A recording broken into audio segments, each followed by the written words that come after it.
Hey, what's up guys, welcome back. This is Tembo on Wheels and today we've got this Polo TSI. It is not the ordinary Polo TSI but the Polo TSI R-Line trim, and we're having it for a review. So this is going to be an in-depth review, and before we get into the review, please make sure that you subscribe to this channel and make sure that you also like, comment if you've got an opinion or you want to ask something, and I will most definitely reply to all your comments. And by the way, I always go through all the comments.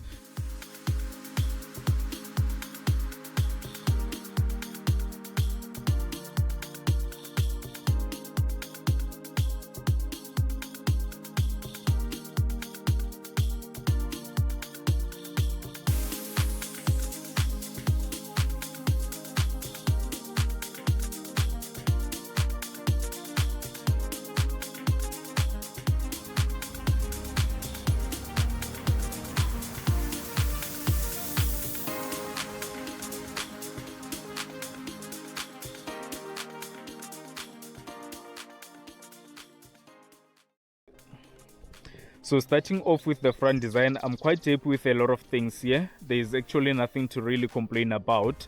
So you get this IQ matrix headlights, which are an optional extra, and then down here you get LED fog lights. And the nice thing is that on the R-Line trim, you get this lower bumper insert in a glossy black, and that is actually what makes it look way too nicer. I think even on your Polo Life DSG you can go get this part wrapped. So the other thing is that you get this light that runs through to the other headlight on the other side, so it runs through the whole front, so at night it illuminates. And on the other Polo Life, not even the Polo Life, the Polo TSI entry level, this part is closed off. I don't know why it is closed off, but then this one is open, more especially on the manual variants. I've seen it a lot on the manual variants, the Polo Life manual variant and the entry level Polo TSI. This part of the grille is closed off.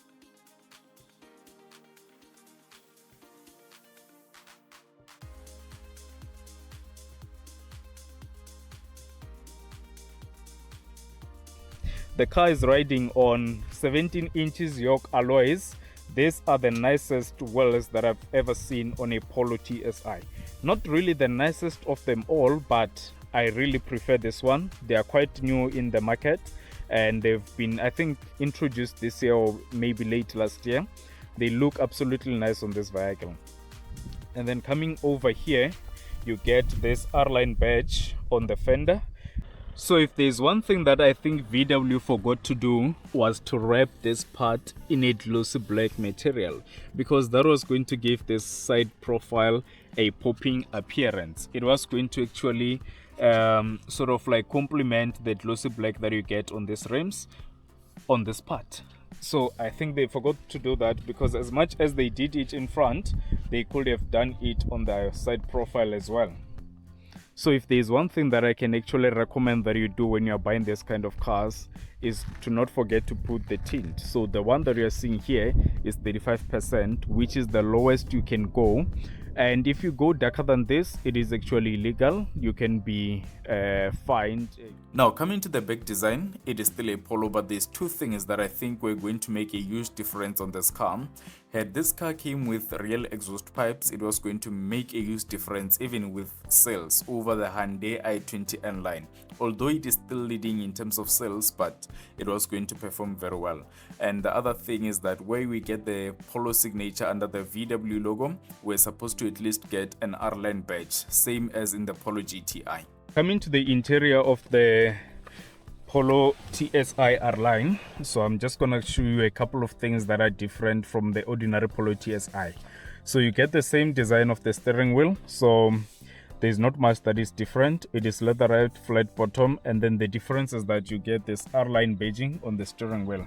So the other trims do not get this R-Line logo on the steering wheel. And down there on the instrument cluster, let me actually put it on. I think you should be able to see the R-Line. It's not appearing. Let me switch it off. But there's usually, right there it is. So you get another R-Line badging over there, and you get this digital instrument cluster, this comes as an optional extra, right? And what you're seeing right here comes as an optional extra as well on the Polo TSI. I think on all the trims of the Polo TSI, it comes as an optional extra. So coming down here, you get a wireless charging tray, 2 Type-C charging ports, and then you get the DSG transmission, 7-speed, the push to start button. So the first thing that I want us to talk about is these seats. These seats, you only get them on the R-Line. So this is cloth and Alcantara, engraved the R-Line badge here, and then this part, the whole of it is cloth. And then you get a panoramic sunroof, and I'll put a price for this panoramic sunroof on the screen for you. And one other special thing that you do not get on other trims is this black roof. So the other ones come with a grayish roof, but this one comes in, is it even black? And coming over here, you get this touch sensitive aircon controls, quite user friendly. I can't complain about that. Aircon air vents over here. And we've spoken about this. You can connect with Android Auto and Apple CarPlay. This also is quite user friendly, and you can actually control a lot of things and check out the condition of your car right from here. So if there's one thing that I don't like on the center console, is the fact that you get this hexagon shaped cup holders. They're quite small. You can't actually fit a decent sized bottle or cup on this space, so it is quite small. I think VW must really look into that, because this is quite small and it is inconveniencing you when you've got cups and, you know, maybe a bottle of something that you want to put here and it cannot fit. So an alternative way will be putting whatever that you want to put on that socket over there. And then on the other side, you get this glove box, which you can actually fit your stuff in there. So this is really quite nice. It doesn't actually have a leg and it is quite user friendly. But what I'll rather suggest to you is that get a protection film, so that you know you don't actually get these fingerprints remaining on the screen. So this is the driver door panel. You can actually lock and unlock the car from here. You get your window controls down here, and that is pretty much all. With regards to soft touches, there is no soft touches here. It is only plastic. So what you're seeing here is some hard plastic, but you shouldn't be bothered about that, because there's quite a lot of cars that come with hard plastics all over. But it is actually not something to even worry about. I think this is actually a problem in a lot of cars, because it actually accumulates dirt as time goes by. So you must actually somehow get it leather wrapped or whatever the case it can be, but it is actually a problem. One most important thing that you'll get is this center armrest with a storage compartment. And what I like about this center armrest is that it can slide forth and back. You can adjust it the way you want. But the problem I have is that it is also cloth. I don't mind the seats being cloth, but this part must actually get to be leather wrapped, because the dirt that accumulates on this thing over time is a problem to clean. So now coming to the back seats, there is actually sufficient space, and even at the back you get a combination of cloth and Alcantara, and you don't get the R-Line badge engraved on the seats.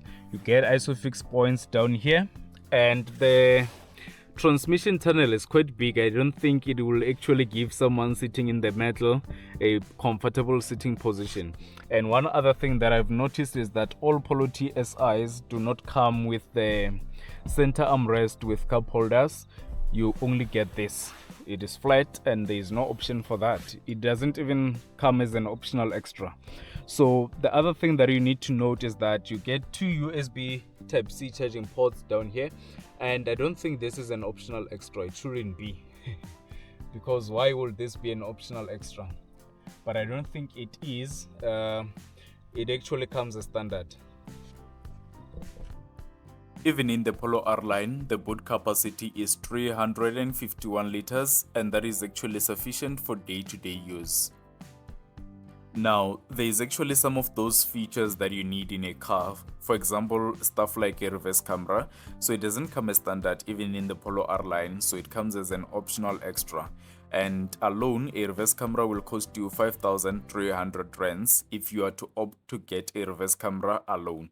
But if you are to get a reverse camera through a comfort pack package, of which this car has got a comfort pack package, you are going to get keyless entry, steering without safe lock, park assist, which is a feature that allows the car to park itself, and lastly a reverse camera. So the whole package will actually cost you a price that you're seeing on your screen right now. The Polo R-Line does come with cruise control as standard, but if you want adaptive cruise control, you must go for the safety package for DSG, which is going to include travel assist. And under this travel assist, you get adaptive cruise control with a speed limiter, and you also get lane keeping assist. And on top of this package, you're going to get multifunction camera, pedestrian monitoring, as well as front assist. So this feature alone as a package will cost you 13,600 rands. So with regards to safety features, this car does come with a lot of standard safety features that you need in your car, and that is actually sufficient. For example, 6 airbags, and I'll put up a list of other safety features that you get in this vehicle right on the screen. So you can always pause and go through them, and don't forget to subscribe. The unfortunate part about VW is that a lot of features come as optional extras, and you have to pop out some money to get those features. Voice command, wireless app connect, all those features come as optional extras, and it is quite unfortunate that you do not even get an option to put leather seats on this vehicle. So if you're buying a Polo TSI from entry level, Life up to R-Line, you do not have an option to put leather seats. You only put leather seats as an optional extra in the Polo GTI. So now we're at the part of the video that a lot of people do not like, where we talk about the financing part of this vehicle. So this car is priced from 500,000 rands, and if you want this car the way it is right now, you are going to actually pay more than 500,000 because there's a lot of extras on this car. The wheels, the IQ lights, the sunroof, and some of the extras that I did not explain to you are actually going to increase the price, and you can go as high as 550,000, including the admin fees and other things. The biggest question is, will I recommend the Polo TSI to anyone? Most definitely yes. The fuel consumption, engine performance, the GOAT transmission that you get in this car, and also better handling. And what I like the most about this car is that it gives you better value for your money, so you don't feel like you have wasted money on a sluggish car. Like if you go buy some cars, you know, like you really feel that you've wasted money. Imagine for 500k you buy a sluggish car. So in this one, you're simply gonna enjoy the ride quality and everything that comes with it. I don't think there's actually quite a lot of things to complain about. The only thing that I don't like on this car is the cup holders. That is number one. Number two, the cup holder size. Number two is that on low speeds, if you are just driving on low speeds, this car gets to be jerky. So what I mean by that is that as you're driving slow, like the transmission gets to be jerky. It's like it's letting off from the thing, you see. But it is quite a nice car. I would actually recommend this car any day, anytime. I don't think there's any better car in this segment if not the Polo TSI. I see people will be speaking about the Opel Corsa. On paper they look good, those cars, but when you get to have that car with you, you will then realize that you can actually get a better car. Just like the Hyundai i20 R-Line, it is a nice car, drives very well, and I've enjoyed the exhaust pipes more on that car because aesthetically it is not a good looking car, but when it comes to the driving experience that you're going to have in that car, it is quite nice. More especially the exhaust and the fact that it comes with a DSG transmission, not a DSG but DCT. It's the same thing.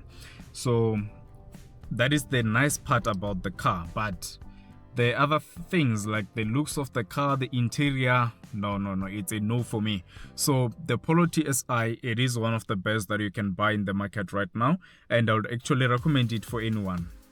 Whether you are young, you are old, whatever age, man, like you can just go for the car. It is a nice car. So now, if you are given 550,000, you can actually get yourself a brand new Polo R-Line. But still, if you cannot afford that one, you can still go for a Polo Life DSG. Even if it's a pre-owned one, you can get one for less than 400,000, and that is still going to give you a decent mileage figure, and you can actually drive it for years and years because this car is basically one of the most reliable cars that you can get. Now, speaking of reliability, I don't think it is something that is going to be a deal breaker, because you choose what you get. Do you want reliability, or do you want a car that drives well, that is going to give you a nice driving experience? So this one is going to give you a nice driving experience. And if you want reliability, yes, you can go buy a Honda, a Toyota, a whatever that you think is most reliable, but just know the driving experience is going to be terrible. I've actually got to realize that these cars that we say they are the most reliable, like Honda is actually the best in terms of reliability, but the driving experience is very poor and you're going to hate it. Like, you're not going to enjoy it. Imagine like you get stuff like CVTs and all of that. So that is not actually nice. What I'll rather recommend for you is go for this specific Polo R-Line or the Polo Life DSG, or any car that has got a DSG transmission, and you'll actually be fine with regards to anything that comes with it. I mean, you get a decent size of a panoramic sunroof with VW, and there's actually quite a lot of things that you'll like about the car that I may not have mentioned, but there's actually quite a lot of things.